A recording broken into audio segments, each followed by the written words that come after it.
Est-ce que vous pouvez vous présenter à tour de rôle en quelques mots? Alors moi, c'est Soya Kada, je suis en première année de master à l'EGP. Ici, je suis depuis 2 ans maintenant. Je suis spécialisée en illustration, aussi en édition, et je suis passionnée par la bande dessinée, les films d'animation, voilà. Moi, c'est Amanda Fernandez. Je travaille chez Leblanc Illumination depuis une vingtaine d'années maintenant. J'ai commencé comme infographiste, puis j'ai grimpé progressivement les échelons. Aujourd'hui, je suis chef de studio. Alors, Leblanc Illumination, c'est une entreprise qui existe depuis 1958.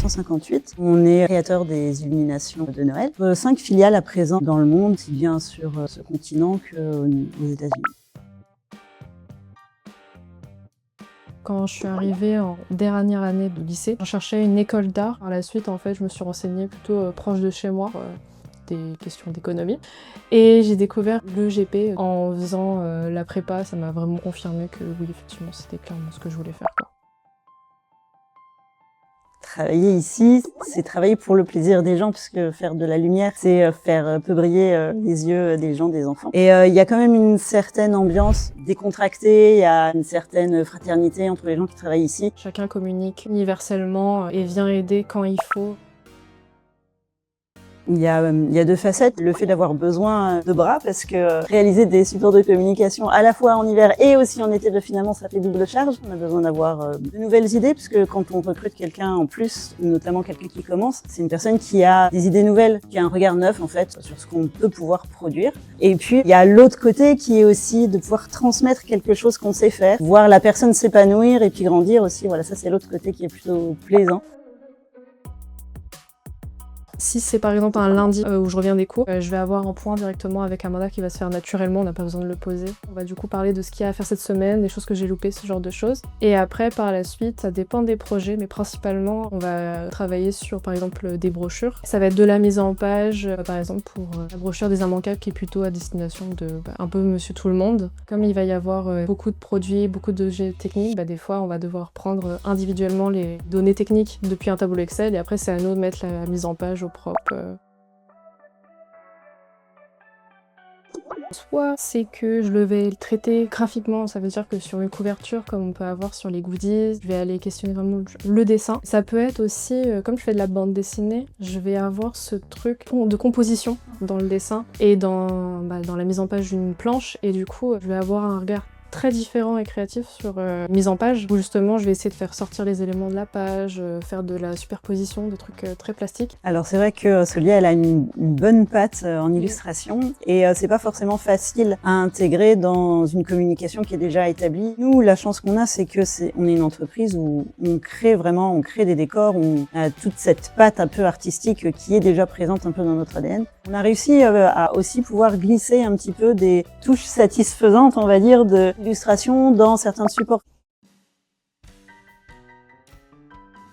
Alors il faut savoir que Solia, c'est la 2e personne que je prends en alternance. Le contact avec l'école se fait assez bien. C'est des échanges au début simplement par mail. L'école a pu me transmettre des CV. Et c'est vrai que c'est pas mal. L'encadrement de l'EGP est plutôt bien fait et c'est quand même structuré. On a un livret de suivi en fait de l'alternant qui se fait trimestre par trimestre, où on peut, si ça va pas, pouvoir s'exprimer, mais aussi si ça va bien pouvoir le dire. C'est le lien finalement entre l'alternant et notre... Durant la 2e année, on avait accès avec Nicolas Duncan-Dubert à un Slack où justement il y avait les appels, les demandes, ce genre de choses. Moi j'ai postulé, Leblanc Illumination faisait partie des qui ont répondu à ma demande et j'ai passé un entretien, je me suis renseignée aussi sur ce qu'ils faisaient. C'est quand même de se faire une expérience, parce que on est lâché dans le monde du travail, c'est vraiment pas simple de transposer ce qu'on a pu apprendre de façon très théorique au monde du travail. Et le fait de pouvoir avoir cette expérience tout en étant encadré, soutenu, je trouve que c'est vraiment un plus. Et puis du point de vue de l'employeur, c'est super l'alternance. On a des forces vives, on a des forces qui ont envie de créer, qui sont jeunes, qui ont un regard nouveau, et puis qui nous amènent aussi de la mise à jour finalement, puisque on n'est pas toujours complètement à jour sur les logiciels ou sur nos points culturels. La particularité par rapport à l'école, c'est que en fait, on va jusqu'au bout réellement des projets. Donc on les voit après quand ils sont utilisés, la manière dont les gens les regardent, et ça permet de vachement plus se projeter à la place de la personne qui va la lire. Oui. Ouais, il y a va être bateau, mais c'est le livre blanc. Un gros bouquin de 320 pages, on a vu tout à Oui, l'heure. 320. En fait, cette année, il était accompagné de son deuxième catalogue, qui était le catalogue saison. Donc, vraiment un bon bouquin. Il ne reste pas inaperçu dans nos travaux, quoi. C'est de la mise en page, c'est des choses très techniques. Il faut comprendre le produit, il faut comprendre les couleurs, l'animation, les différenciations. Mais globalement, ouais, c'est un peu le plus marquant. C'est celui qui prend le plus de temps.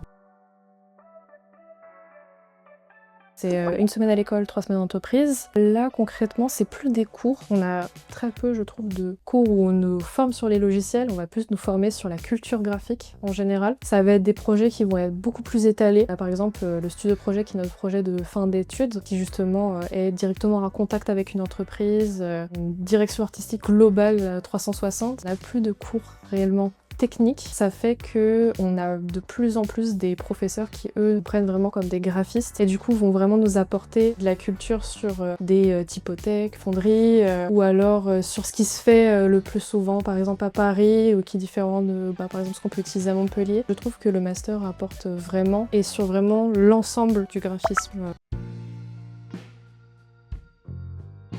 Être graphiste, c'est souvent associé à juste créer. Et en fait, au contraire, c'est être curieux. Donc en fait, on peut même travailler sa patte juste en se renseignant, découvrant les méthodes de production, être touche à tout un peu. Être graphiste, et notamment en alternance, c'est vraiment juste être curieux de son entreprise, de ce qu'on aime faire et de tout en général. Le mot de la fin, c'est que moi j'ai adoré avoir des alternants, d'avoir quelqu'un en plus comme ça. J'ai vraiment apprécié d'avoir constamment des temps d'échange, d'avoir leur vision des choses, d'avoir ce dialogue en fait qui fait que notre travail il est magnifié, il est meilleur. Et je pense que voilà, dans l'alternance, il y a vraiment quelque chose de profondément humain aussi qui se passe, qui fait que on trouve pas seulement un tuteur ou pas seulement une entreprise, pas seulement un alternant à une école, mais aussi des gens qui se rencontrent et puis qui font qu'il se passe quelque chose et puis qu'il y a quelque chose de beau qui en ressort.